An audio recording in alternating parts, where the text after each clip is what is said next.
How deep does it go? How deep can you feel that refreshing, that cooling sensation throughout the nasal passages? It may be very strong at first.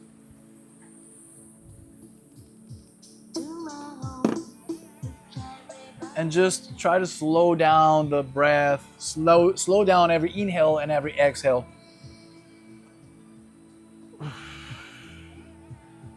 If you feel like also the throat and the trachea needs a little cooling down, you just switch to mouth breathing for a couple of breaths, although nasal breathing is the best.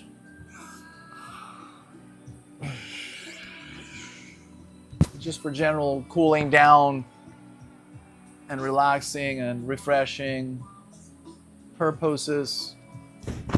You can also run the air through the mouth and trachea.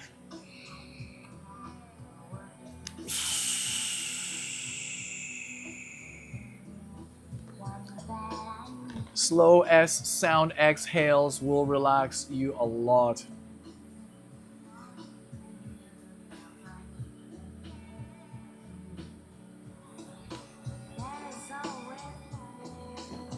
Great.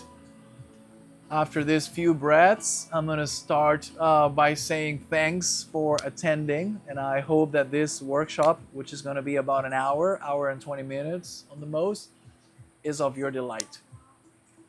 So breath could be autonomic function. It is in nature autonomic. It happens with us not even thinking about it, but it could also be brought to the conscious side of things as we are doing it now.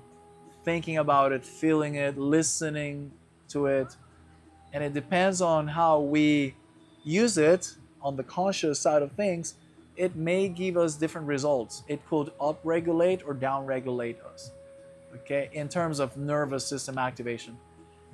And I believe you guys will agree that nowadays people probably need, generally speaking, more downregulation because there's too much going on and there's too much information flowing and there's busy lives and, you know, all of this fast-paced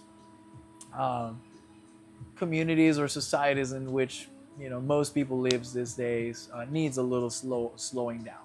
So mainly the goal for this workshop is to walk away with 3 concepts very clear.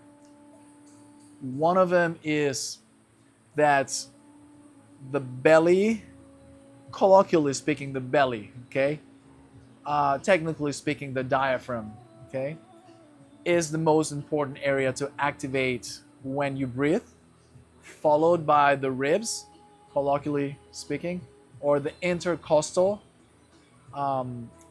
muscles, more technically speaking, and lastly by the chest and the shoulders and neck. This is the accessory muscle group, and it's called accessory for a reason. You basically put them on or you engage them when you need them, and that'll mean that your heart rate is going above zone 2 or 3. That's when you can no longer sustain a conversation. That means you need more air. That's when you start thinking about engaging this area. Other than that, that'll be most likely physical exertion, right? Of, you know, higher than zone 2 again. Other than that, we should always be focusing on breathing with the belly and the ribs, the diaphragm and the intercostal muscles. Why is that? Because this area right here triggers a parasympathetic activation thanks to the vagus nerve, which is plugged to the diaphragm, the muscle underneath the lungs, and it goes to the brain and it sends signals to the brain. So when we engage into belly breathing, that nerve is telling the brain, hey, we're good, we're relaxed, we're safe. So there's no need to tense up. There's no need to heart rate, you know, to be elevated. There's no need for cutting the blood flow to the digestive system, you know. And so things work better. Okay. That'll be the first premise, that this guy right here, this area, activates our downregulatory capabilities. Well, and on the opposite end, the accessory muscles will have to do more with the sympathetic fight or flight, known as fight or flight or freeze, which is our survival mechanism or our stress response, which is important. It is necessary. but only when we need it, not when we don't need it. When we're like on our computer talking to somebody, walking, around, doing something. Now, if we are engaging into exercise, physical exercise, and maybe we need a little boost, of like motivation, it'd probably be a good idea to do some faster pace, mouth even, breaths to like get it, going, get that. Well, when you get in the cold plunge, that'll be, and you controlled it, by the way, very quickly and very nicely yesterday. That'll be a autonomic response, that gasping. That'll be your sympathetic activation, like very acute. But then what you did was you counter, yeah, you worked it out with your breath and your mindset, where you could actually have the parasympathetic step in and level things up, so you could stay there for that length. So, this is the first concept. The fact that the diaphragm and the intercostals will keep you level-headed, will keep that nervous system stable, and that the chest and shoulders and neck, the accessory muscles, will pretty much do the opposite, okay? Knowing that, we know, well, by the way, we were naturally born belly breathers and obligated nasal breathers. Things started changing as we became more aware of the true risks of this sometimes crazy world. Through news, or through the bully at school, or through, it may be many reasons, but the truth is kids start losing that pure innocence and bliss that makes them feel like everything is safe always around them, okay? So, first thing that goes south, first thing that starts manifesting more through a shift on the pattern of upside down. Instead of belly and nasal, it's more of a chest, mouth, and even short, so not in length, is the breath. So that's the first idea. Belly and ribs, down regulation, chest, neck, shoulders, up regulation. Parasympathetic versus sympathetic, right? Second idea is the airway. So nostrils and nasal passages will filter, humidify, pressurize, and thermoregulate the air, so that our lungs are protected from, a lot of changes, again, in temperature and pressure, in chemistry, or, say the air enters cleaner. Okay, so there's many mechanisms that takes place. They're complex. We can maybe talk about them a little later. But that's basically it. We don't have a filtering mechanism throughout the throat and mouth and throat. So the air, or neither a thermoregulatory capability. So the air tends to just go straight into the lungs with whatever particles it contains, and whichever temperature it is, and with not a lot of pressure. So that's the second premise. Nasal breathing is king or queen. 90% of the times, 95% of the times. There is a 5 or 10% that we leave for the mouth, and there's applications for it. Swimming, public speech, singing, why not? If you want to go back to the next line quick, you can do it faster through the mouth. You can get more air faster. Surviving a big set of waves, you only have a few seconds to really move air in and out, just to offload CO2 that's making you feel like you're choking, Once you release that CO2 quick, you feel like, you can breathe again. You can do that quicker through the mouth, because you can just literally move more air through the mouth, because mouth and trachea has more suctioning power, has more inspiratory and expiratory strength. I can move more air quicker like this rather than...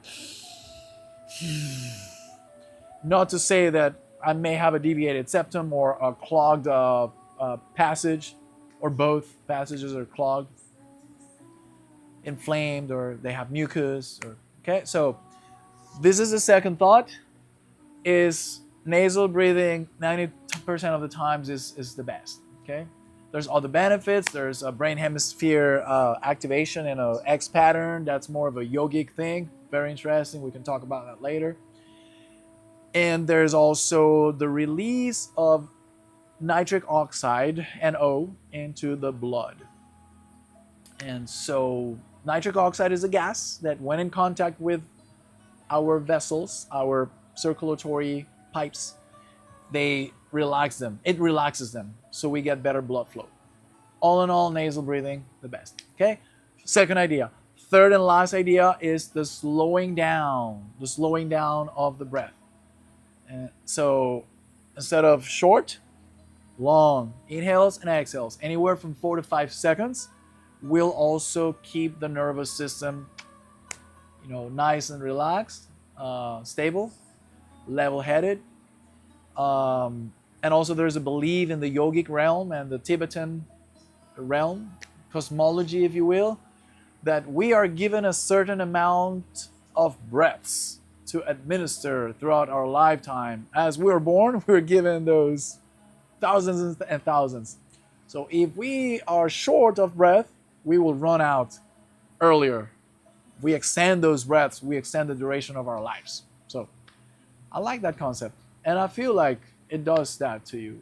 When I slow down my breath, I feel like I'm more alive. Those three premises we're going to use as the central, thought of the conversation and exercise. Guys, we are isolating each of those three areas and working, training, stimulating the musculature and the nerves around those three stages, okay? So we're going to, train the muscles of breathing. And I like to also highlight something very important, which is that the lungs, the idea that the lungs are not muscles, they're organs that serve as containers for air and treatment plants, if you will, for gas exchange, right? Bringing in the oxygen from the air that we breathe from the atmosphere, and letting mostly CO2 back out on the exhale, which is the byproduct of our energy production by the cells. So that being said, it is so important that those muscles are active, that we can connect with them, we can just throw commands at them and they'll respond in order to breathe properly, since breathing is one of the key longevity and health biomarkers. And breathing, basically, I'll say this, lung capacity, including inspiratory and expiratory strength, given by those muscles if they're trained, if they're active, if they're connected, and lung volume, which is a result of that strength to being in place. The lung volume, it's the other thought. So your lung capacities are one big key indicator, such as VO2 max, constant glucose levels in blood, glucose levels, blood pressure, grip strength, mobility, FMS, functional movement screening, breath is related to that. So optimizing is one word that could sum it all up.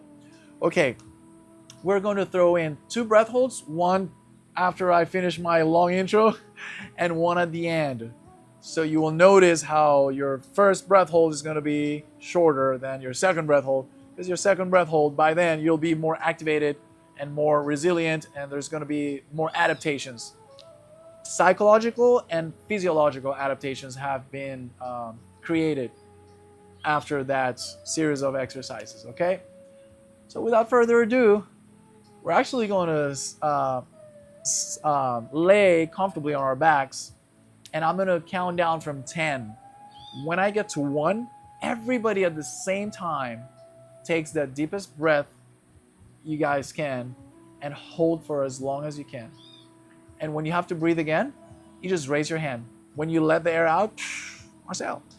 And I can, in that moment, tell you your time, and you just write it down in mental notes, and then we can use that to compare to the second one, okay? And you'll see how that second one is going to be higher, because we're going to tap into the mammalian diving reflex, or marine mammal instinct for other term.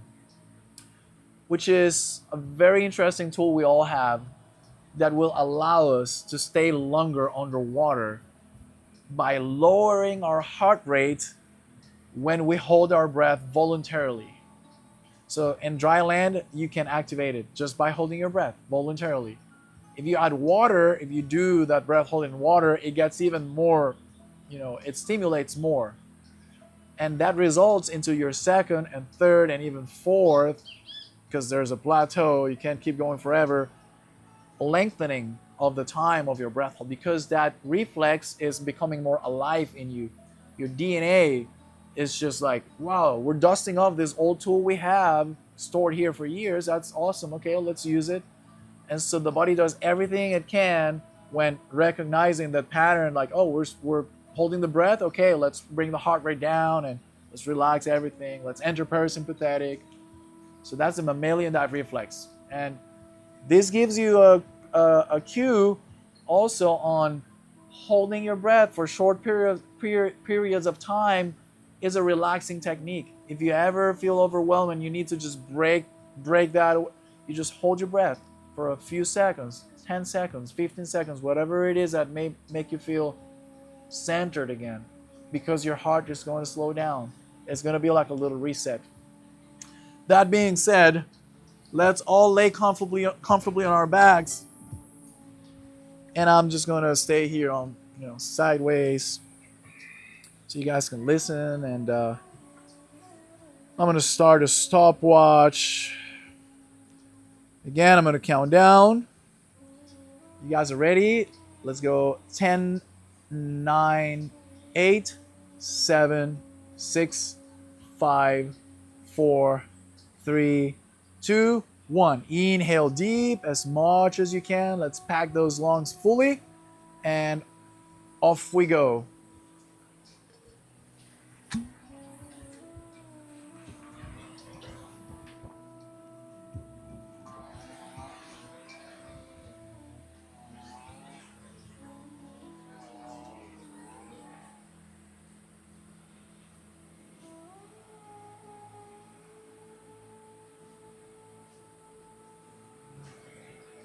Getting close to 30 seconds. We are actually at 30 seconds.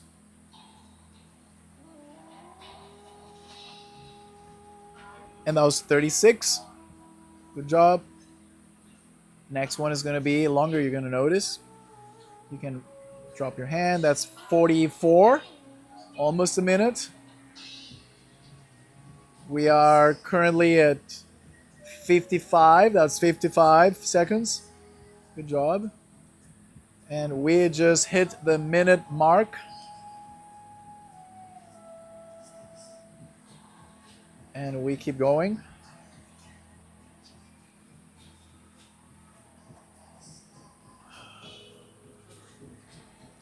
We're currently at 1:15. Heading towards 1:30 in 10 seconds. We will be there. And that was 1:25, Mike. Awesome, good job. Now, you're the one who pushed it the furthest. Let's breathe in and out strong with a lot of air moving through the mouth. Almost like hyperventilating in a controlled way. That is to offload extra CO2 accumulated in your bloodstream. Good job, everybody.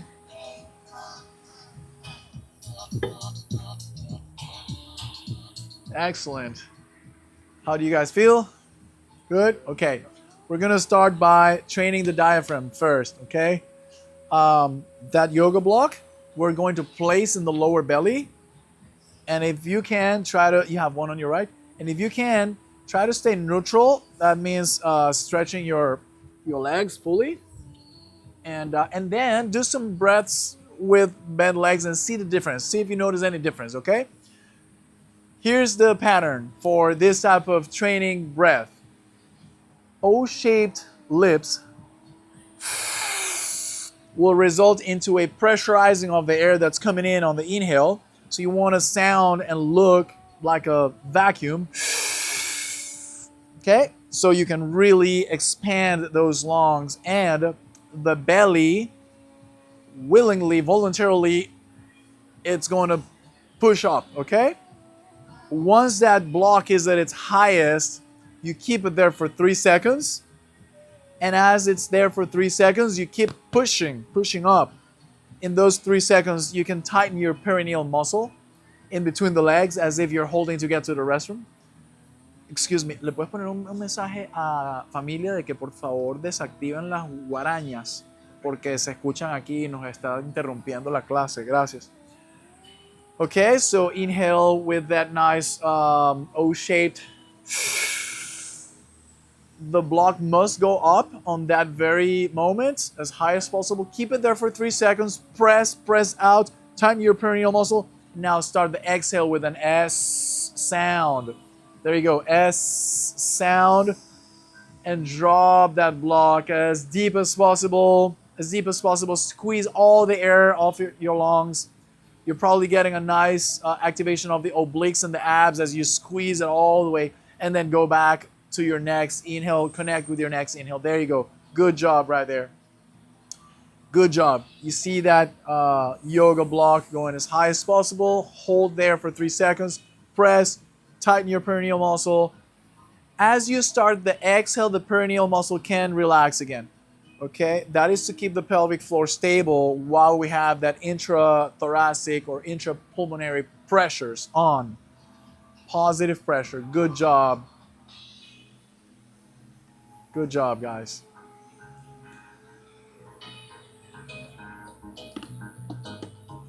This is diaphragmatic breathing at its finest, guys. This will lower heart rate. This will make oxygen usage better by the cells. Because of that element of pressing or increasing that pressure internally, it's almost, think of the oxygen molecule being pushed into the alveoli, the little air sacs with capillaries that will receive that oxygen.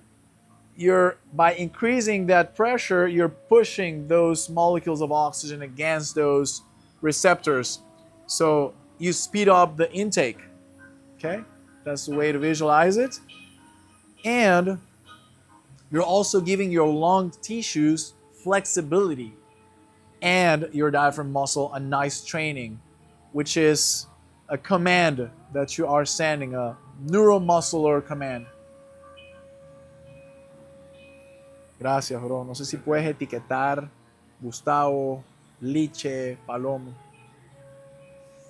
Excellent, guys. This is actually the type of breathing that free divers do before they go deep, before they dive, or before they hold their breath at surface, which is another modality. Before they take that last breath in, this is what they do in order to keep that heart rate slow so they can last longer holding. We're going to give it 30 more seconds of this exercise. You can use, for this matter, a weighted exercise lifting disc at home, a heavy book. The heavier, the better, because that means the diaphragm is getting a nicer, stronger training or stimuli. Okay? And so when it comes down again to really packing those lungs and to moving air in and out for recovery and for survival, the more you can strengthen those muscles, the better. And the more you can also get those tissues on the lungs and the layers that surrounds the lungs, the pleura in this case, the more flexible they are, the better. Good job, friends. Now we're going to gently remove that block and place it on our side. We're going to do a team exercise now, a team of 2. So you guys are welcome to, if you like, to configure, the 2 teams of 2. And this next one intends to strengthen the layers of muscles in between your ribs. These are your intercostals. The intercostals will help the rib cage to expand. This will be your lateral breathing. By the way, if we rewind a few seconds, the diaphragmatic breathing, it's almost like grabbing an accordion, a wind instrument, right? That accordion, and stretching the one side. If we place it, vertical, one side, the bottom, which brings the bottom of the lungs down more. It expands them. And as you have seen the depiction of lungs, they're wider at the base. That means that there's more volume. That means that there's more alveoli. That means that there's more gas exchange. It turns out that a lot of people, like a big percentage of society worldwide has that lower area kind of staggered because of a lack of activation of the diaphragm, because there is a predominant upper accessory muscle activation in a lot of people, okay? So people who have that area staggered are missing out in all of the benefits that we're talking about. More oxygen usage, more downregulation, pelvic floor stability and mobility and strength. Basically, okay? Oh, organ massage, lymphatic drainage, by the way, yeah. All of that produced or facilitated by really engaging that diaphragm, by pushing or pulling the lungs down. And what happens, the belly goes out because the organs need to make room for that descending musculature. The diaphragm and the lungs, although the lungs are not muscles, but the diaphragm is, the organs have to move. So you're getting yourself a nice little massage, okay? Again, we're gonna keep going up. So if you guys want, we're gonna sit behind each other and press firmly onto those ribs, okay? So if you guys like, if you feel comfortable, you can maybe make teams of 2. Yeah, okay, great. And what we want to do, can I grab you for a second? You just stay there. I'm just gonna use him as a model, okay? So I'm just gonna sit here and place my hands where his ribs are, and I'm pressing firmly. And now you can just breathe in, try to keep those shoulders down, and press out into my hands, and exhale, okay? So keeping the shoulders down is one element of this technique, just so we don't let the air go up to the top of the lungs. And so by keeping the shoulders down, we force the air to go sideways, and also the belly no longer activates. It stays there in place. It actually kind of tries to stay in. So again, we're forcing the air to go sideways and back also. It's going to be felt both ways, sideways and back. Those hands are going to be able to palpate what physiology does, which is amazing. And those muscles in between the ribs, 2 layers. Inspiratory, the ones that will help the rib cage to expand, will get a really good workout. And the expiratory, not so much, but it will as well. Why the inspiratory? Because they're receiving pressure from the outside and they're trying to break that pressure away. It's like 2 walls that are closing on you and you're just, So same, but with this musculature, okay? Which ultimately results into more expansion when you strengthen them, okay? So let's do that. Let's not be gentle. Let's press those ribs firmly. Yeah. Let's press those ribs firmly, okay? Almost as if we're trying to break those ribs, and that'll be, not even enough to really get that strong training. 3, 2, 1. Press steady for the duration. And I know it's going to be a little bit of a workout, so try to make those exhales faster. Fast exhales. There you go. So strong inhale. There you go. Shoulders down, press out, and exhale. Exhale faster, ladies. So that change of tension can be felt easier. There you go. And use the mouth for this same purpose of more traction. On that last breath, use the mouth. Use the mouth. There you go. Shoulders down. And now when you bring your shoulders down, you press onto those hands more. There you go. And that's it. Okay? Good. Let's switch. Were you guys able to feel the change of tension on that? Okay, great. On that area. Excellent. So if you are on your own, you can do it like this. Or if you have an exercise band that you can wrap around yourself, or there is even a tool called the breathing belt, which is almost like a weightlifter's belt that you wear here, and you just tight, and so it compresses, and then you breathe into it. Again, you're strengthening the muscles. There's no eccentric and concentric phase because there's no joints on these muscles, so the only thing we can do, is apply pressure and engage. Are we still doing the full breath? Yes. Because we really want to pressurize that air, really like you know, like expand those. Yeah, let's do it at the count of, okay, hands in place. Wherever you feel that the most bone density is, okay, right there. 3, 2, 1. Nice. Press firmly. And when you finish your inhale, kind of lock the air in and hunch over a little bit. I forgot to say that earlier. Hunch over a little bit and just press out those hands as if you're trying to look more robust, you know, like to look bigger, like here. Okay, great. Shoulders down and press out and like pressurize that air, you know, it's like, oh, good. 2 more breaths. Awesome, guys. Awesome.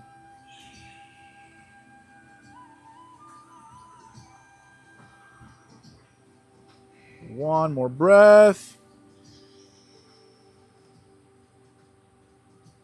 Okay. Okay, great. Okay. Great. All right. Were you able to feel the change in tension on? Okay, that's great. All right, you know, it's interesting because speaking of working out and exercises, there's stuff that's a little more like visibly appealing, like, oh, like a nice, you know, a nice squat and like a bench press. But guys, this is basically, we're actually involving some of the core. When we talk about the core, the abs, the obliques, the lower back, even some hip flexors, maybe glutes are included in the core, maybe lats, but the diaphragm is a big component of the core, and we're engaging them as we did on the first exercise, and on this second exercise also the diaphragm is getting an activation. Okay. And I don't know if you noticed, but on the exhale, on the other one, on the very first one with the block, on the exhale, you're getting abdominal and oblique workouts because these two are expiratory muscles. When you're squeezing the air out of your lungs on these lower areas, they activate. So there are techniques for breathing, for pranayama, which is yogic breathing, like the fire breath, the breath of fire, that are super fast, and they involve the contraction and expansion on the abdominal area, and at some point you're no longer able to keep a rhythm because they get fatigued, which means they're getting a workout. That technique that sounds and looks like, you've probably seen it. At some point it goes erratic in the pattern. You can no longer keep it steady. That means you're getting a nice burning sensation, and the abs, they get a nice workout. So with breath work you can also get a workout. Okay, we're going to move up to the accessory muscles of respiration, breathing. Dominant hand on the chest, non-dominant on the belly. The non-dominant on the belly just makes sure that the belly doesn't activate. And the dominant here just feels how this whole area gets activated. Visualize when you shrug the shoulders up. You're going to notice when I do the first demo, you shrug the shoulders up, you're pulling the last 2 ribs up. And the last 2 ribs, as you pull them up, they actually pull the top of the lungs because they're connected. They pull them up. So you get more volume. You get a stretch of those lungs upwards, so they get more capacity. Okay? It looks and sounds like this.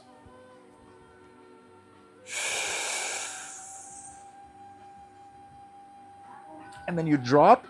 And after you drop, you compress, right? You start to exhale.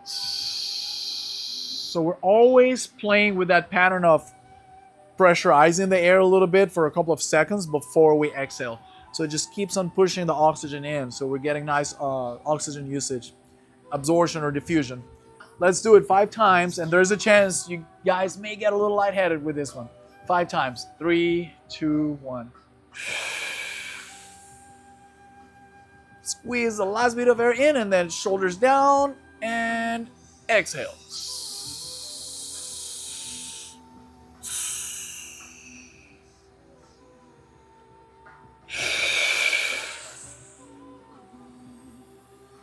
Nice. You want to be able to feel that you're squeezing that last bit of air in before you bring the shoulders down. You relax them, and now you exhale.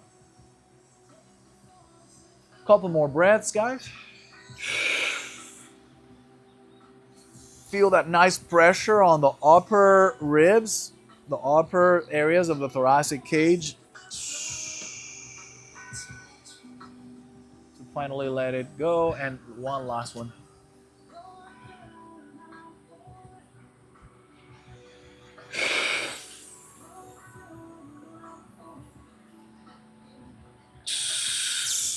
Awesome. Is there anyone getting a little bit lightheaded by any chance? Okay, that's good. That's good. We have baroreceptors near the carotid artery, and within the carotid artery, and those baroreceptors, baro pressure, this pressure, right, tells that there's pressure being caused in this area, and sometimes it restricts the flow of blood to the brain. And also this pattern, since we seem to have more practice with these muscles, we tend to kind of a little bit, cross the line to hyperventilation, like mild, not like strong hyperventilation, which gets rid of a lot of CO2, carbon dioxide. And when that happens, we actually become oxygen depleted momentarily. That's a complex little process, chemistry, physiological trait called the Bohr effect. You may have heard of it. And if you're curious to know more about it, I'll explain later. But now I'm just going to lay and demonstrate how you now connect the 3 stages into one breath. So we're going to take a deep breath. You guys are going to do this 5 times through the mouth and then switch to the nasal passages. So we're transitioning now to nasal breathing with this exercise. To stick with it pretty much for the last, the rest of the exercise. So notice how I go in a controlled manner, stage by stage, and on the way out, so that's on the inhale, on the exhale, I leave the belly for last. So we keep on exercising control over our physiology, which is one of the goals too, to become more connected, okay, to those areas. Okay, here we go.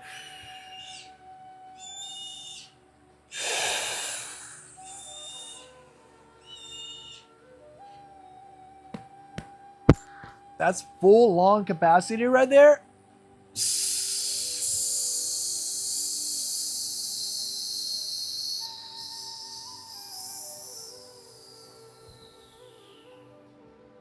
I'm gonna do one more. I'm gonna try to do it even better.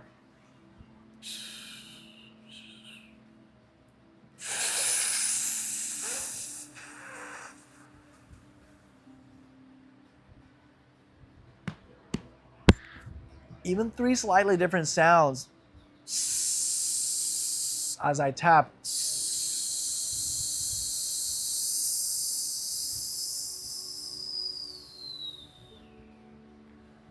Were you able to tell how it kind of moves like a wave? Yeah, so you're feeling your belly first, then here, then. Exactly. I am exercising and then the opposite on the out. Yeah. So I'm exercising the right physiological, by design, order which we're supposed to follow every time we breathe, with the exception though that I'm doing the 3 stages.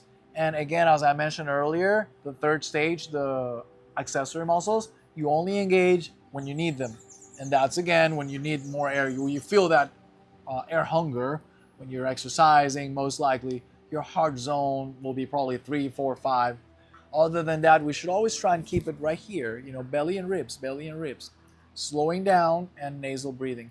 So let's do 5 of those and then through the mouth, and then 5 of those through the nasal passages. And then we're gonna transition to a preparation for the 2nd and last breath hold. Okay? All right. Oh, by the way, I'm going to pass by with lavender oil and drop a couple of drops in your right hand's index finger by the time you guys are starting to breathe through your mouth.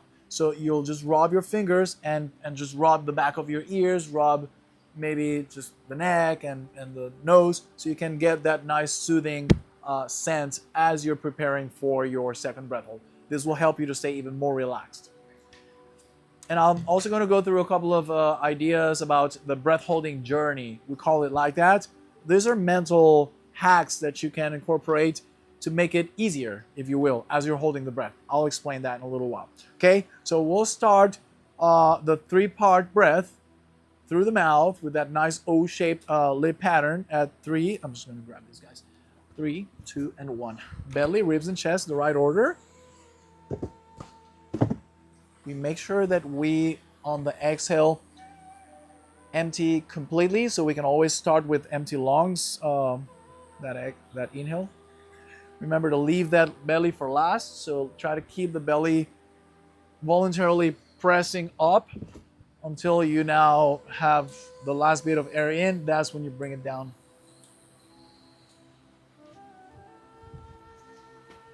Nice. Belly, ribs, and chest on the inhale. Chest, ribs, and belly on the exhale.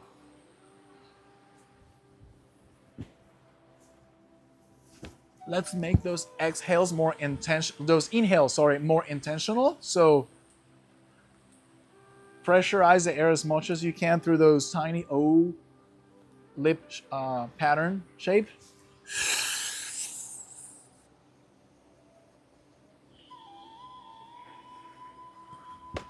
So again, by design, physiologically speaking, we were built that way.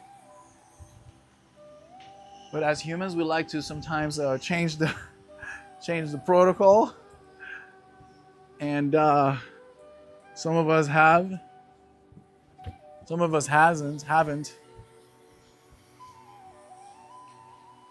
And for seeking to have a neutral body position, if you guys don't mind, I'm going to remove the balls. You don't have to do it. You just lift your head a little bit and I'll remove it because I want you to move the least so you don't burn any unnecessary energy or oxygen because you're going to need that little by little. I'm just going to remove these guys. Yeah, you don't mind? Okay. I want you to keep as much oxygen in you without burning it. Now, I guess by now you guys are getting close to nasal breathing. So I'm just gonna ask for you to stretch exactly. Index finger, rub your hands and rub the back of your ears and rub maybe the neck and index finger, the neck and finally around the nose area when you have a little less oil in your hand. And now guys, we are switching to nasal breathing at some point, right? So in and out, through the nose, mouth close. And on the exhale, you can also use what we call the ujjayi or ocean breathing, which is basically emitting a deep throat, sort of Darth Vader-ish kind of sound on the exhale. Kind of, right? Kind of sounds like the ocean. And that way you guys can slow down the exhale even by doing it through the nose, which is now what we're doing. You can slow down the exhale by emitting that deep throat, sort of Darth Vader-ish sound. There you go. As you do so, you can actually do more than 5 because I would like to quickly point out techniques that freedivers, pro freedivers use when they are breath holding. Number 1, body scanner. Body scanner is super important because it helps you to realize if there's any body area that still holds tension and you can just let it go. You can just like totally, fully disengage and relax, okay? So run a body scanner from head to toes and analyze every little part of your body as that scanner goes by. Face muscles, neck muscles, shoulders, chest, arms, forearms, everything, biceps, forearms, hands, your waist, your thighs, your knees, your calves, your ankles, even your toes, and just relax them. Just let them go. Just eliminate any tension. That'll be the first hack for while you're holding your breath. run a body scanner that's very detailed, okay? Very slow. Second hack, you can use positive self-talk.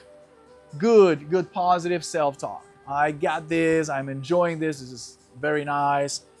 I am intelligent, I am beautiful, I am strong, I am brilliant, I got this. Whatever you feel like, you have your inner mantra recited. Number 3, you can visualize yourself performing amazingly at your given, passionate sport or hobby or art form, from dancing to surfing to running to swimming to even cooking, or whatever again the art form, hobby or sport is. Vividly visualize yourself in full color going through that amazing moment when you're mastering this move, this maneuver, this performance that you've been working on for a while, okay?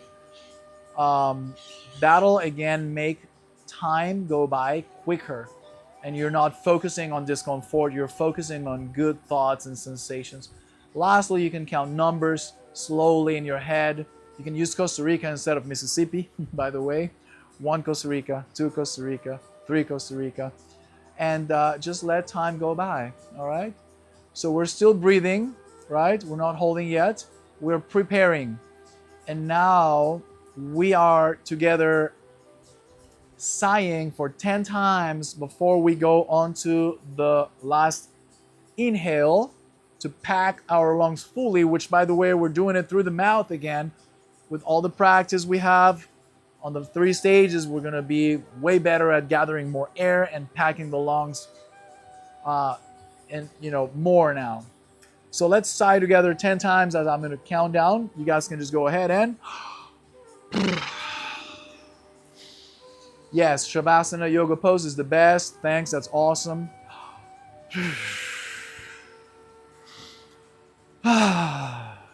With any sound, with any pattern, physiological sigh, normal sigh.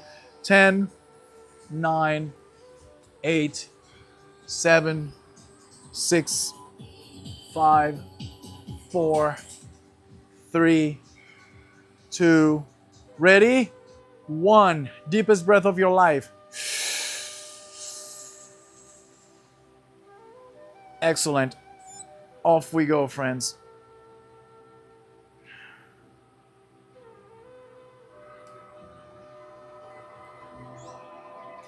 Start that body scanner from head to toes. Relax your facial muscles, your neck, your shoulders, biceps, forearms,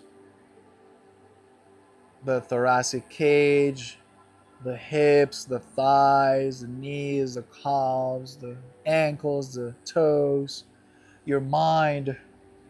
We gone past 30 seconds a while ago. Good job.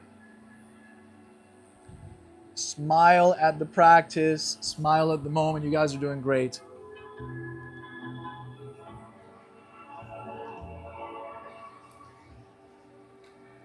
Visualize goodness and you in it. 1 minute. Amazing. Good job, everybody. And if discomfort kicks in, that was 110, by the way, lady. Good job. Breathe in and out strong through the mouth. If discomfort kicks in, that was 116. The two of you together. That was good. Discomfort is a good friend, so you can just cope with it. Mike, you're at 130 by now. How'd you feel on this one, Cam? So Good? Better. Okay, great. Yeah, you all did more time on this second one. Awesome. We're heading towards 2 minutes pretty soon, and we're talking in 20 seconds. Talking in 15 seconds. We'll be there. Good job. Stay strong and stay relaxed. 2 minutes coming up in 5, 4, 3, 2, 1. We're just passing the 2-minute mark. This is great. Just got to the 2-minute barrier. That was 2:13, my friend. Good job. You broke the 2-minute barrier. And now let's do you yourself a favor and breathe through the mouth for a handful of times with lots of ventilation. That's recovery breath. Just so you let CO2 out, you offload CO2. So you all put way many more seconds on this second one, right? Yeah. Can you do the math and roughly speaking, how many more seconds? Okay. There you go. That's it. That's 30 more seconds, 31 more seconds. That's great. Okay, that's something, yeah. Anywhere from 5-10 seconds and above, it's definitely, you can tell that there is a improvement. 50 seconds. There you go, man. There you go. That's almost a minute. It's 40 seconds left. There you go. That's great. You mean 40 more seconds? 40 more seconds. That's awesome. That's awesome. That's awesome. That's a lot.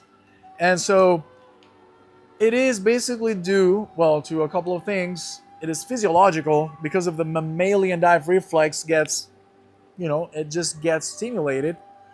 And the mammalian dive reflex, again, gives us the capabilities of just holding our breath for longer because all of our system is just looking for that balance to keep everything low. Heart rate, blood flow, cellular activity just very low because we just need to conserve energy. Okay. The second time you do it, the body understands it more. Like, okay, this is what we're doing. Okay, that's great. Then let's do it. And then psychologically, because you already possess, some knowledge. It's not new. You just did it. You went through some sensations, and now you know what to expect, kind of. And now you have some tools also to work with. Those mental tools, those mindset tools. Whether it's the counting slow or just visualization, and you just let time go, and all of a sudden you go, oh wow, oh really? Is that where I'm at? That's awesome. I didn't realize. So mindset training and physical training. Good job, guys. Let's just wrap it up with some concepts for at home. If you like to apply to embrace this practice, maybe Q's and A's. If you guys like to bring anything to the table of conversation, well, you know now that no wipeout or no tumble in the waves is longer than 10 seconds, and you just passed a 2 minute, and you guys all did more than 1 minute, so you should be fine with 10 seconds. Although I know the heart rate is going to be a little higher, but still, you have that in your head, like, it's okay, 10-second tumble, I'll take it. I mean, I'll just relax and So I know elite breath holders can hold for 5 minutes or more. Like, what's the most how much can you do, and what's the most you've seen in a class? Yeah. Okay. Well, my record in static in water, 5:05. Wow. And I don't consider myself an elite yet. Imagine I look up to other guys that are 6-7 minutes and past. Amazing. Yeah. Wow. I can say I'm avid. I'm experienced, seasoned, if you will. But it takes a lot of training, as in everything in life. When you want to, break through that next layer, it goes, like you have to put the time in. And honestly, I do so many things that I leave freediving kind of abandoned for years, and I take it again and I practice, and then I just leave it again, because I'm surfing, because I'm mountain biking, because I'm running, because I'm swimming, because I'm, trail running and whatnot. But yeah, in the times when I used to train a little more consistent, and it was actually at a course, so I was actually led by someone, which also makes a difference because you just remove everything, like almost like responsibility that you have, on your own, and you just give it to somebody else to lead that, which that person is more experienced, so it just helps you to push, that person guides you through it. 5:05. We recently had a lady here. Yeah, but you know what, guys? Like, everyone here has, fairly good, athletic. I don't see anybody here overweight or like struggling, with health. I see that you guys are, healthy people and you're active, and that gives you a foundation to work on. And with the proper training, again, you guys can totally go like to numbers that you'll be amazed. because the body is just amazing. It's built to be optimized, and it's built to respond to those stimuli. You just gotta give them the right stimuli. Have you ever had a client or someone here that passed out because they from holding their breath? No, but almost. Yeah. And it was actually a thing called LMC, loss of motor control. LMC, which is when you push the limit so hard, the blood from the periphery, from the limbs, goes into the organs to keep them alive, especially the heart, and some goes to the brain as well, of course. And so when that oxygen is depleted, there's no more oxygen left in the limbs. The organs keeps taking that oxygen to nurture the vitals first, and there's a moment where there's a like total depletion of oxygen, and then the limbs cannot function literally, Oh, wow. and that's an indicator of like very high levels of low oxygen in your blood and in your tissues. And so since the limbs don't have any oxygen, they cannot produce energy, and they cannot produce energy. They kind of go like in this kind of. So I had once a guy that kind of, it's almost like a seizure. So people will go like, oh no, it's a seizure. No, it's LMC. It's normal. Seizure will be different. Eyes will roll, tongue will curl, and they'll be like more. Freediving videos, and I've seen that like when they come out. Oh yes, very common in the freediving community. The people are so competitive, so crazy, and it's such a mental sport. A lot of people surface, and then they have that blackout. Sometimes LMC, which is called samba also, as a funny term, because samba, the Brazilian dance, kind of moves like that. So they call it samba in freediving. And then the next thing after LMC, loss of motor control, is blackout. Sometimes you can recover, sometimes you can't. That's why the protocol of blow, tap, and talk is so important. Blow air. You have to remove the mask first, because the trigeminal nerve in the face that has sensory inputs here, and here, basically, will notice the presence of air, and it'll send the message to the brain. Even though we're like seemingly unconscious, the nerve will talk to the brain and go, hey, we're at surface. And that'll help to stimulate the breathing reflex. So first thing is to remove the mask. Second is the blow, tap, and talk. Blow across the eyebrows. Tap, just so the facial nerves again senses the like, oh, wake up, kind of signal. And talk, because the auditive also stimuli has a lot to do. So with the person's name and the magic word, breathe. Breathe, Mike, breathe. Mike, breathe. When you're doing freediving, that's very important to know. So I used to scuba dive a lot. There's a lot of connection between like this and scuba yes. diving. And like obviously, like the better shape you're in, the better fitness, like the less oxygen you use. Yes. Down below, which means you can extend your dive. Exactly. Further, so, The conserving of the mix gets better for sure when you know how to just keep yourself more relaxed and feel more, right, your diaphragm. So yeah, Mike, I've seen that, and I've seen also there was this lady that she's a cyclist and a runner, and she's probably like in her 60s. She did 4 minutes and 40 seconds at the pool, and everybody was just blown away. Almost 5 minutes. So I do these for training. I do these underwater supersets where I do amazing XPT style. So what I do is I do underwater as far as I can go. Yeah. I used to be able to do 50s. Nice. So 2 with laps in a pool. With that key lock stroke. And, yeah. And then and now I do like a lap and a half. Nice. I want to build back up to 50. Yes, so you can. if I wanted to like do an exercise before I do that, would you just very do good question. What we did today, where you lie on your back and yes. you fill in order? And yes. do like, what do you think? Like very good question. Very good question. Yeah. First of all, well, it'd be a good thing to stretch, and there's also, thanks for bringing that up, because it makes me think of another thing that I can provide, which is a protocol for expanding the lungs. I'll talk about it in a minute. But I would definitely do diaphragmatic activation. And there's Yeah. there's other ways to do that too. You can do the fully negative exhale, so you just blow completely the air out and suck your belly in, and then massage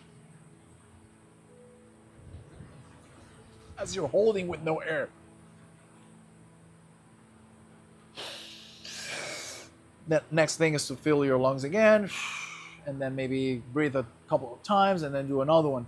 That's another good one for activating the diaphragm, because when you let the air out, you minimize the pressure, right? And the distance between your fingertips and your diaphragm. And then on top of that, you suck the belly in, you make it even closer, that distance. And so you actually get to touch the diaphragm. And that sends signals to the diaphragm to like, oh, whoa, like wake up, stay active.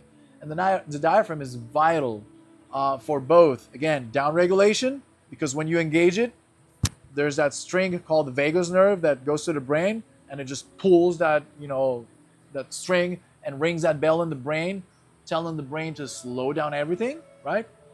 And on top of that, it just gives you more flexibility and more room to gain when you take that last breath in, which, the more air you have in you, the more reserves you have in you to nurture yourself while you're doing your laps on the water.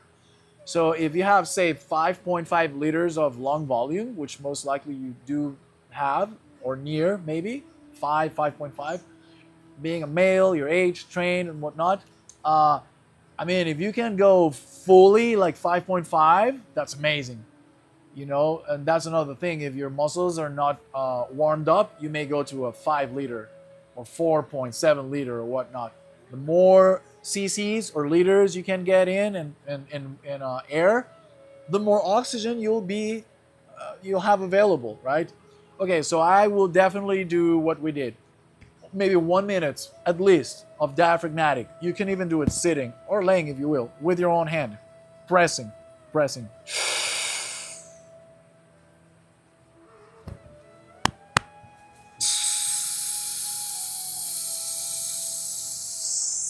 All the way. 1 minute of that. Switch to intercostal. Press on your own. Press.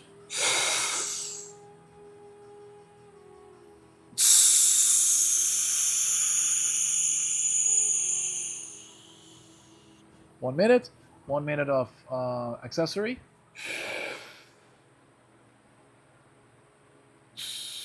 That's 3 minutes, 3 stages, 1 minute per stage, and 1 minute full breath. And if you actually do a breath hold before your dynamic breath holds, you are even tapping more into your mammalian dive reflex. And you know what? Quick hack, negative breath hold. Which you do with that first exercise that I pointed out. Yeah. So you can make a 2-in-1. You can kill 2 birds in one shot. Activate your diaphragm and activate your mammalian dive reflex. Both. So you just do that maybe at the end.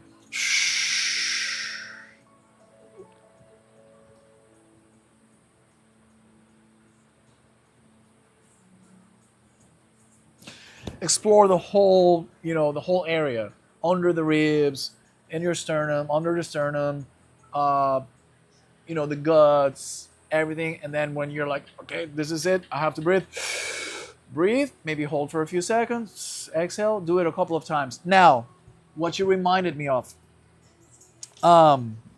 any yoga asana, any yoga position or pose or stretching, for that matter, with the twisting, the bending, or the arching element into it. Okay, so it'll be, for instance, the cobra. I'm talking on a full breath, okay? So you just set yourself for a cobra, take that nice full breath. By the way, this is good because you have that pressure against the ground, which makes you work more for it, your muscles to work more for it. Full breath. Maybe throw a variation.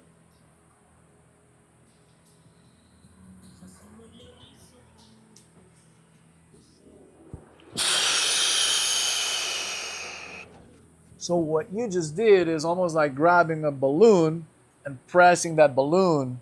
The air is going to want to go away through those unpressed angles, bringing in expansion. So you can do that one. You can do a forward fold, which will be almost the opposite of the cobra, right? I like to set myself like this.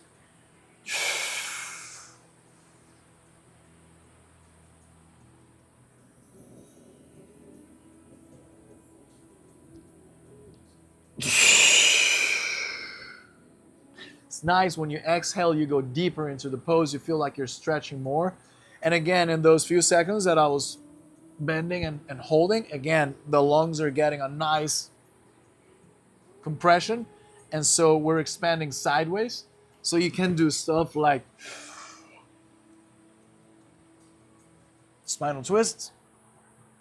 Maybe do 4, 2 on each side, and then exhale. You can do it this way. This will be felt. You can really feel this one. All in full lungs, okay? And then once you do like the number that you want, exhale. And then make sure you do some diaphragmatic breathings before that last breath. So, you know, you can maybe just rest your elbows against the edge of the pool if you're on the shallower end. And just, you know, your back against the wall, just relaxing, like zenning out, zoning in. You know, just relaxing. And then take that last breath in whenever you feel like it's time to.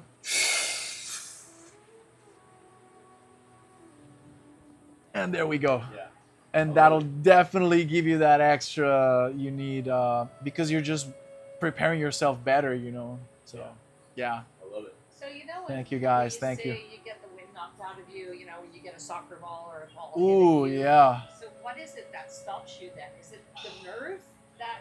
Maybe, you know? yes. This is The really interesting to- in fact, it could actually be the phrenic nerve. The phrenic nerve is the one that actually tells the diaphragm to engage. Is a different nerve. Phrenic nerve is the muscle that controls basically how that diaphragm will engage. And there's probably a shock that the phrenic nerve gets. That's a very good question. You feel like you're disabled, right? Like you just For a like, second, yeah, It's yeah. like- it's like It's you're- horrible. can't breathe. Yeah, it's like a low punch Yeah. also, yeah. You know, there's so many little avenues to explore and to research when you think of breath. So many, so many. Like, what's the physiological trait of a sigh or a yawn or a sneeze or a cough or everything that has air involved, like moving in different ways. You know, what's sleep apnea? Why? You know, like, well, by the way, oh, thank God I remember this. I have these nasal strips, mouth strips that you guys can use in case you haven't, because nowadays we're talking that snoring and sleep apnea has been basically eliminated by making yourself used to breathing through the nose at night, forcing almost yourself by taping your mouth. And that this is something very common now.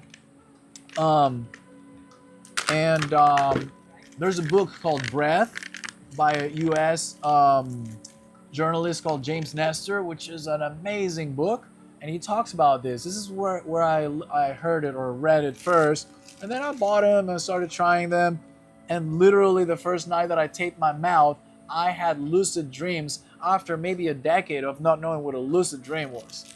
Very vivid, full color, me like, I don't know, like in the mountains and then in the ocean, like this, like I was able to fly. It's just crazy. And so next morning I'm like, it definitely did something, you know? And I feel like I was like very recovered after. So this one has a little cross in the center, which allows you to move a little bit of air just so you don't feel claustrophobic. There's others that have actually a full opening in the center, but they act more like a K-tape, like a kinesio tape, like pressing your lips against each other, so you're still able to open your mouth and talk or drink water. These ones are a little more restrictive, but less restrictive than a full, you know, tape throughout the mouth. Also, people do like tiny strips of the 3M surgical tape, the transparent one, in the very center. So you kind of leave the sides open a little bit. but it's enough to keep those lips closed, and just experiment with it. See how you feel. Maybe tomorrow morning you'll feel like, oh, I had the greatest night of sleep. Or if you feel like claustrophobic in the middle of the night, just remove it. But it's always good to experiment, right?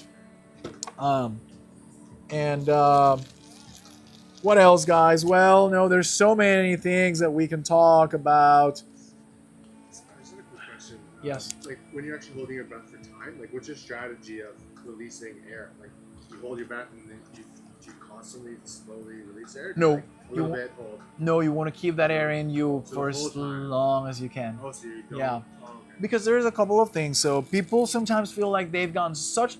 That means that you probably did a really good job getting that last breath in. You feel so much pressure that it's almost uncomfortable, right?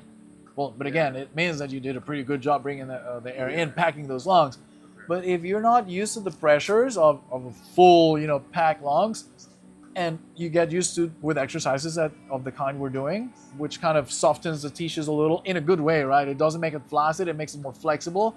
You can just cope with those pressures. Same as being adept, the negative pressure or positive pressure, negative, that you get around you. You can train yourself to get used to it. But every milliliter of air that goes out the window has oxygen. That's vital for your cells to nurture themselves for the duration of the breath hold.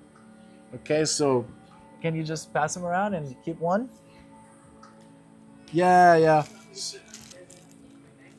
So the book called Breath is super cool. I encourage you guys to look for the audio version. And thank you for the engagement, guys. Thank you for the engagement. You did pretty good, and I'm honored. I appreciate your assistance. And You know anything. that Marcel was a champion longboarder, Really? and he knows the Del Toro, Del Perro. Toro. Yeah. That You're amazing. You're so fortunate. These guys are legend, and they're so cool.